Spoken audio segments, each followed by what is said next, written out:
ઉત્તરાખંડના ચક્રાતામાં ભારે બરફવર્ષાથી જનજીવનને માઠી અસર. રોડ રસ્તા પર બરફના થડ જામતા વાહન ચાલકો મુકાયા હતા મુશ્કેલીમાં. પ્રશાસને જેસીબીથી બરફ હટાવ્યો. સ્નોફોલથી પર્વતો ચાંદીની જેમ ચમક્યા. ઉત્તરકાશીમાં બરફવર્ષાથી આહલાદક નજારો સામે આવ્યો. ગંગોત્રી અને યમનોત્રી સહિતના ઊંચાઈવાળા પ્રદેશોમાં થઈ ભારે બરફવર્ષા. બદલાતા હવામાને લોકોની ચિંતા વધારી. કાતિલ ઠંડીમાં થયો વધારો. હિમાચલ પ્રદેશમાં ફરી હવામાન બદલાયું. અટલ ટનલ રોહતાંગમાં થઈ બરફવર્ષા. લાહોલ ખીણ અને રોહતાંગ બરફની સફેદ ચાદરથી ઢંકાયા. હિમવર્ષાથી વાહન ચાલકોને હાલાકી. પ્રવાસીઓ માટે અટલ ટનલ બંધ કરાઈ. હિમાચલ પ્રદેશ શિમલાના નારકંડામાં બરફવર્ષાથી ખોરવાયો હતો વાહન વ્યવહાર. રોડ પર અને કાર, બસ સહિતના વાહનો પર બરફના થડ જામ્યા. બરફવર્ષામાં શ્વાન ઉછળકૂદ કરતા નજરે પડ્યા. જનજીવન થયું પ્રભાવિત. ઉત્તરાખંડના ગંગોત્રી ધામમાં બરફવર્ષા. સ્નોફોલથી ગંગોત્રીનો સુંદર નજારો સામે આવ્યો. ગંગોત્રી ધામમાં સફેદ બરફનું સામ્રાજ્ય છવાયું. કુદરતનો અદ્ભુત નજારો સામે આવ્યો. શિમલાના રોહરુ વિસ્તારમાં ભારે હિમવર્ષા થઈ. પહાડોમાં બરફવર્ષાથી આહલાદક નજારો સામે આવ્યો. સ્નોફોલથી વિસ્તારમાં ઠંડીમાં થયો વધારો. બરફવર્ષાનો લાઈવ વિડીયો થયો વાયરલ. જમ્મુ કાશ્મીરના કુપવાડામાં બરફવર્ષાથી આહલાદક દ્રશ્યો સામે આવ્યા. હિમવર્ષાથી ધરતી પર બરફની સફેદ ચાદર છવાઈ. પહાડો અને વૃક્ષો પર બરફનું સામ્રાજ્ય છવાયું. સ્નોફોલથી જનજીવન પર અસર. ઋષિકેશમાં હવામાનમાં પલટો. ઋષિકેશમાં ભારે પવન સાથે વરસાદ પડ્યો. વાતાવરણમાં પલટાથી ઠંડીનો ચમકારો વધ્યો. વરસાદથી વાહન ચાલકો, રાહદારીઓને પડી હતી હાલાકી. હિમાચલ પ્રદેશના ધર્મશાળામાં વાતાવરણમાં પલટો. છૂટાછવાયા વિસ્તારમાં પડ્યો હતો વરસાદ. લોકો છત્રી લઈ ઘરની બહાર નીકળવા મજબૂર બન્યા. વરસાદથી જનજીવન થયું પ્રભાવિત. 2 દિવસ બાદ વધશે તાપમાનનો પારો. તાપમાનને લઈ હવામાન વિભાગની આગાહી. કેટલાક વિસ્તારમાં 2 થી 3 ડિગ્રી વધશે તાપમાન. કેટલાક વિસ્તારમાં 35 ડિગ્રીને પાર જશે તાપમાન. હવામાનને લઈને અંબાલાલ પટેલની મોટી આગાહી. ફેબ્રુઆરીના અંત અને માર્ચની શરૂઆતમાં વાતાવરણમાં મોટો ફેરફાર આવશે. ચાલુ મહિનાના અંતમાં ગરમીથી મળશે આંશિક રાહત. 27 ફેબ્રુઆરી આસપાસથી મહત્તમ તાપમાનમાં થશે મોટો ઘટાડો. 31 થી 32 ડિગ્રી સુધી તાપમાનનો પારો રહેશે. મહેસાણા, પંચમહાલ, રાજકોટ, કચ્છમાં વાતાવરણમાં આવશે પલટો. ફેબ્રુઆરીના અંત સુધીમાં માવઠાની અંબાલાલ પટેલની આગાહી. રાજ્યના કેટલાક ભાગોમાં 24 ફેબ્રુઆરીથી ફેબ્રુઆરીના અંત સુધીમાં માવઠું થશે. 24 ફેબ્રુઆરી બાદ ફરી વેસ્ટર્ન ડિસ્ટર્બન્સ આવશે. માર્ચ મહિનાના પહેલા સપ્તાહમાં પણ હવામાન પલટાશે. ખંભાળિયામાં દીકરીની સમાધિ હટાવતા કોળી સમાજમાં ભારે રોષ. પરિવારે ન્યાયની માંગ સાથે ધર્મ પરિવર્તનની ચીમકી ઉચ્ચારી. પાણીના ટાંકાનું કામ ચાલુ હોવાથી સમાધિ પર જેસીબી ચલાવી. દીકરીના પિતાએ આત્મવિલોપનની ચીમકી પણ ઉચ્ચારી. કોળી સમાજે દીકરીની સમાધિ ફરી બનાવી દેવાની માંગ કરી. જો ન્યાય નહીં મળે તો કોળી સમાજે ઉગ્ર આંદોલનની ચીમકી ઉચ્ચારી. પોરબંદર મનપાનું ફરી ચાલ્યું બુલડોઝર. છાયા ચોકી 4 રસ્તાથી નવાપરા સુધીના રસ્તા પરના ગેરકાયદેસર દબાણો દૂર કરાયા. દુકાન તેમજ ઘરના ઓટલા દૂર કરવામાં આવ્યા. મોરબીના કેરાડામાં અંધશ્રદ્ધાની આડમાં લોકોના પૈસા ખંખેરનાર પકડાયો. પીરના નામે પૈસા પડાવનારને ખુલ્લો પાડ્યો. વિજ્ઞાન જાથાની ટીમે ઢોંગી બાબાનો પર્દાફાશ કર્યો.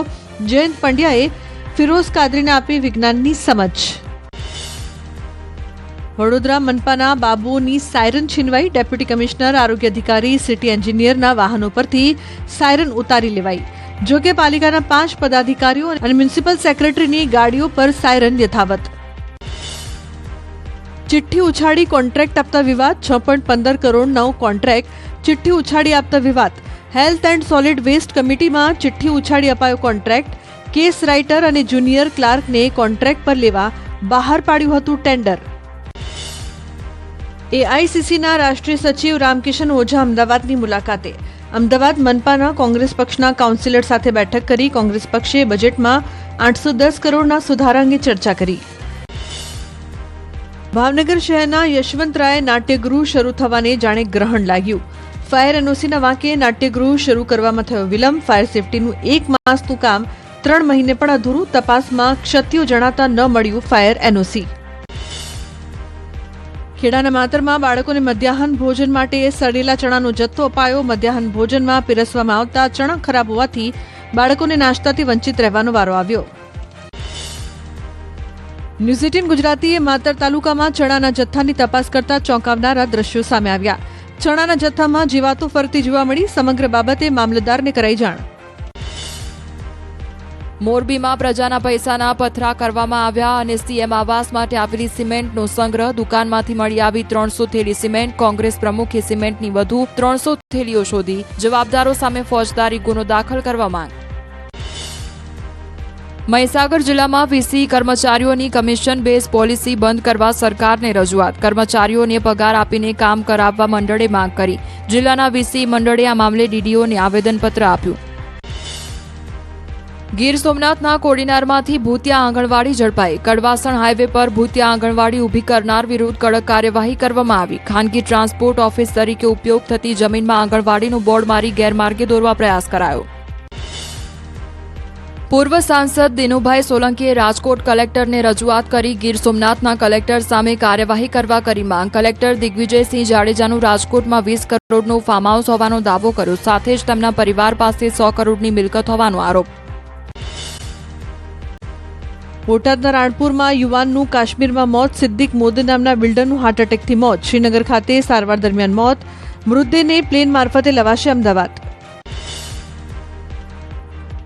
દ્વારકાના સિદ્ધપુર ગામે પવનચક્કી પરથી નીચે પડતા 24 વર્ષીય યુવાનનું મોત. યુવાન લિફ્ટથી પવનચક્કી ઉપર મેન્ટેનન્સ કરવા ગયો હતો. અકસ્માતે લિફ્ટ પરથી નીચે પટકાતા મોત. પોલીસે યુવકને પીએમ અર્થે ખસેડ્યો. દ્વારકાના રાવલ ગામે આખલાનું રેસ્ક્યુ. કૂવામાં પડી ગયેલા આખલાને જેસીબીની મદદથી બહાર કાઢવામાં આવ્યો. ગણપતિ ગૌશાળા ગ્રુપના સભ્યોને આખલાનો જીવ બચાવ્યો. પાટણના ચાણસ્મા પાલિકાના જીતેલા 3 અપક્ષ ઉમેદવારે કોંગ્રેસને સમર્થન જાહેર કર્યું. કોંગ્રેસ પ્રદેશ પ્રમુખ શક્તિસિંહ ગોહિલના હસ્તે કોંગ્રેસનો ખેસ પહેરી કોંગ્રેસમાં જોડાયા. ચાણસ્મા પાલિકામાં કોંગ્રેસની 5માંથી 8 બેઠકો થઈ. જાલોદ અને દેવગઢ બારિયામાં પ્રમુખ બનવા કાવાદાવા. જાલોદ નપામાં 28માંથી 17 બેઠક ભાજપ પાસે. બીજેપી અપક્ષ અને ચૂંટાયેલ સભ્યોને ભૂગર્ભમાં મોકલ્યાની ચર્ચા. 11 બેઠકો પર અપક્ષોની જીત. અમરેલી લેટરકાંડ કેસ પહોંચ્યું ગુજરાત હાઈકોર્ટ. પાયલ ગોટીએ ન્યાય માટે હાઈકોર્ટના દ્વાર ખખડાવી કરી પિટિશન. જવાબદાર સામે કાર્યવાહી કરવાની માંગ. નિર્લિપ્ત રાયના રિપોર્ટ બાદ પણ કોઈ કાર્યવાહી નહીં. અમરેલીમાં બોગસ લેટર મુદ્દે કોંગ્રેસના ધારાસભ્ય કિરીટ પટેલનો પ્રશ્ન. કહ્યું છેલ્લા 2 વર્ષમાં કેટલા બોગસ લેટર કાંડ થયા. ગૃહમંત્રી સંઘવીએ કહ્યું 2 વર્ષમાં એક લેટર વાયરલ થયો. કેસમાં તમામ 4 આરોપીની કરાઈ ધરપકડ. બજેટ પહેલા વિધાનસભા બહાર કોંગ્રેસે વિરોધ કર્યો હતો. કર્મચારી ઓપીએસ લાભ અને ખેડૂતોના દેવા મુદ્દે કોંગ્રેસ આક્રમક જોવા મળી. સૂત્રોચ્ચાર અને બેનર સાથે કોંગ્રેસે વિરોધ પ્રદર્શન કર્યું. વર્ષ 2025માં ગુજરાતને મળશે 30 નવા આઈએએસ. આઈએએસની ખાલી જગ્યાનો મુદ્દો ગૃહમાં ગુંજતા ઋષિકેશ પટેલે આપ્યો જવાબ. કહ્યું 30 આઈએએસ નવા લેવાશે. 14 અધિકારી હાલ સેન્ટ્રલ ડેપ્યુટેશન પર છે. વિધાનસભામાં આઈપીએસની ખાલી જગ્યાનો ઉઠ્યો હતો મુદ્દો. કોંગ્રેસ ધારાસભ્ય અમિત ચાવડાએ પૂછ્યો સવાલ. ગૃહમંત્રી સંઘવીએ જવાબ આપતા કહ્યું 208 આઈપીએસની જગ્યા સામે 198 ભરાયેલી અને 10 જગ્યા હાલ ખાલી છે તો 24 આઈપીએસ ડેપ્યુટેશન પર છે. ગુજરાતનું 3,70,250 કરોડનું બજેટ જાહેર. નાણામંત્રી કનુભાઈ દેસાઈએ સતત 4થી વાર ગુજરાતનું બજેટ રજૂ કર્યું. મહિલાઓ, કિશોરીઓ, બાળકો, શિક્ષણ જેવા અનેક ક્ષેત્રો માટે કરાઈ જાહેરાત. એસસી, એસટી, ઓબીસીને અભ્યાસ માટે 6% વ્યાજે લોન મળશે. યુવાનો માટે સ્વરોજગારીની તક વધારવાની રાજ્ય સરકારની નેમ. નાણાકીય સહાય માટે વ્યાજ સબસિડી આપવાની કરી જાહેરાત. આંગણવાડી યોજના માટે ₹274 કરોડની ફાળવણી. બાળકોના પોષણ અને વિકાસને સુદૃઢ કરવા આંગણવાડીઓની ભૌતિક સુવિધાઓમાં વધારો કરાશે. ગુજરાત બજેટમાં દિવ્યાંગજનો માટે સંત સુરદાસ યોજનાની જાહેરાત. 60% કે તેથી વધુ દિવ્યાંગતા ધરાવતા લોકોને આવરી લેવામાં આવશે. આ યોજના હેઠળ 85,000થી વધુ દિવ્યાંગજનોને વાર્ષિક ₹12,000ની સહાય આપવાની જોગવાઈ. ગુજરાત બજેટમાં ખેડૂતોને મોટી રાહત. કિસાન સૂર્યોદય યોજનાને વધુ સુદૃઢ કરવા માટે બજેટમાં 2,175 કરોડની ફાળવણી. ખેડૂતોને ટ્રેક્ટર ખરીદીની સહાયમાં વધારો. ખેતરની ફરતે ફેન્સિંગ બનાવવા માટે 500 કરોડની જોગવાઈ. હાઈસ્પીડ કોરિડોર અને એક્સપ્રેસ વે વિકસાવવા બજેટમાં કુલ 1,020 કરોડની ફાળવણી. નવા માર્ગો રાજ્યના મુખ્ય શહેરો અને વિસ્તારોને જોડશે. મુસાફરીનો સમય ઘટશે અને ટ્રાફિકમાંથી મળશે છુટકારો. ગુજરાતની નગરપાલિકાઓના વર્ગમાં કરાશે ફેરફાર 50,000 કરોડનું વિકસિત ગુજરાત ફંડ સ્થાપિત કરવાની જાહેરાત SER સહિત કુલ 6 ગ્રોથ હબ વિકસાવવામાં આવશે કમિશનર ઓફ સર્વિસીસની નવી કચેરી ઊભી કરાશે વર્કિંગ વુમન માટે અન્ય શહેરોમાં રહેવું સરળ બનશે નોકરી કરતી મહિલાઓ માટે સરકાર હોસ્ટેલની સુવિધા પૂરી પાડશે અમદાવાદ સુરત વડોદરા રાજકોટ ગાંધીનગરમાં બનાવાશે વર્કિંગ વુમન હોસ્ટેલ ગુજરાત બજેટમાં સરકારનું મોટું એલાન પોષણને અગ્રિમતા આપતી યોજનાઓ માટે ₹8200 કરોડની ફાળવણી પઢાઈ ભી પોષણ ભી યોજના માટે 617 કરોડની જોગવાઈ 81 લાખ લાભાર્થીઓને શિષ્યવૃત્તિ આપવા ₹4,827 કરોડની ફાળવણી 10 જિલ્લામાં 20 સ્થળે નવી સમરસ કુમાર અને કન્યા છાત્રાલય બનાવાશે જેનો લાભ 13,000થી વધુ વિદ્યાર્થીઓને મળશે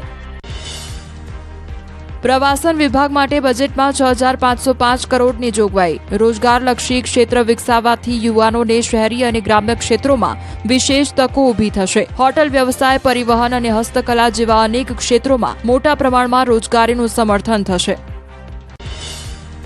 બંદરો અને વાહન વ્યવહાર વિભાગ માટે કુલ ₹4,283 કરોડની જોગવાઈ આધુનિક ટેકનોલોજી ધરાવતી 1,450 ડિલક્સ અને 400 મિની બસ એમ કુલ 1,850 નવી બસો પ્રજાની સેવામાં દોડાવશે ગુજરાત સરકાર મહાનગરોના વિકાસ માટે ₹30,325 કરોડની જોગવાઈ અમદાવાદ રાજકોટ સુરત વડોદરા જેવા શહેરો બનશે વધુ સ્માર્ટ શહેરી માળખાગત સુવિધાઓ થશે વધારો પંચાયત અને ગ્રામ વિકાસ માટે 13,000 કરોડની ફાળવણી આશરે 2 લાખથી વધુ આવાસોનું થશે નિર્માણ ગ્રામીણ વિસ્તારમાં વસતા ઘર વિહોણા પરિવારને થશે લાભ ગુજરાતની દરેક સરકારી કચેરીનું વીજ બિલ થશે શૂન્ય અને ક્લાઇમેટ ચેન્જ વિભાગ માટે સરકારે કરી ₹419 કરોડ રૂપિયાની જોગવાઈ દરેક કચેરી પર લાગશે સોલાર પેનલ ગૌશાળા પાંજરાપોળમાં બનશે ગોબર ગેસ પ્લાન્ટ શિક્ષણ વિભાગ માટે 59,999 કરોડની જોગવાઈ નમો લક્ષ્મી યોજના માટે 1250 કરોડની જોગવાઈ શાળાઓના 25,000 વર્ગખંડ આધુનિક બનશે નમો સરસ્વતી વિજ્ઞાન સાધના યોજના માટે 250 કરોડ ફાળવાયા મહિલાઓની આત્મનિર્ભરતા માટે નવી સખી સાહસ યોજનાની જાહેરાત મહિલાઓને સાધન સહાય લોન ગેરંટી તથા તાલીમ આપવા ₹100 કરોડની જોગવાઈ વન અને પર્યાવરણ વિભાગ માટે કુલ 3,140 કરોડની કુલ જોગવાઈ વનોની ગીચતા વધારવા ટકાઉ વન વ્યવસ્થાપન માટે GICA પ્રોજેક્ટ હેઠળ ₹225 કરોડની જોગવાઈ સોની યોજનાથી લઈને સુજલામ સુફલામ યોજના પર બજેટમાં કરોડોની ફાળવણી હજારો ખેડૂતોને થશે ફાયદો જળસંપત્તિ પ્રભાગ માટે ગુજરાત સરકારે 13,366 કરોડ ફાળવ્યા ગુજરાત સરકારના પેન્શનરોને લઈને મોટું એલાન હવેથી કચેરીઓના ધક્કા નહીં ખાવા પડે રાજ્યના 5,14,000 પેન્શનરોને ઘર આંગણે હયાતીની ખરાઈ ઓનલાઈન તેમજ વિના મૂલ્યે કરવાની જાહેરાત કેન્સરના દર્દીઓ માટે વલસાડ ગોધરા હિંમતનગર અને પોરબંદરમાં સુવિધા ઊભી કરાશે ગુજરાત સરકારે બજેટમાં કરી 198 કરોડની જોગવાઈ કેન્સરના દર્દીઓને અમદાવાદ સુધી ધક્કા ન ખાવા પડે તેવી વ્યવસ્થા ઊભી કરાશે મુખ્યમંત્રી ભૂપેન્દ્ર પટેલ બજેટને પ્રજાલક્ષી ગણાવ્યું કહ્યું આ બજેટમાં ગુજરાતના નાગરિકોના જીવનને સુગમ્ય સમૃદ્ધ અને સંતોષપ્રદ બનાવવાનો સફળ પ્રયાસ થયો બજેટ મુદ્દે બાર કાઉન્સિલ ઓફ ગુજરાતના ચેરમેન જે પટેલનું નિવેદન કહ્યું ગુજરાતના દરેક સમાજનું હિત બજેટમાં આવરી લેવાયું આ બજેટમાં વકીલોની પણ ચિંતા કરાઈ રાજ્યના બજેટને લઈને ધારાસભ્ય કાંતિ ખરાડીની પ્રતિક્રિયા કહ્યું આદિવાસી વિદ્યાર્થીને કોલેજ સીટ મળતી નથી અગાઉની માંગણીની લોકો રાહ જોઈને બેઠા છે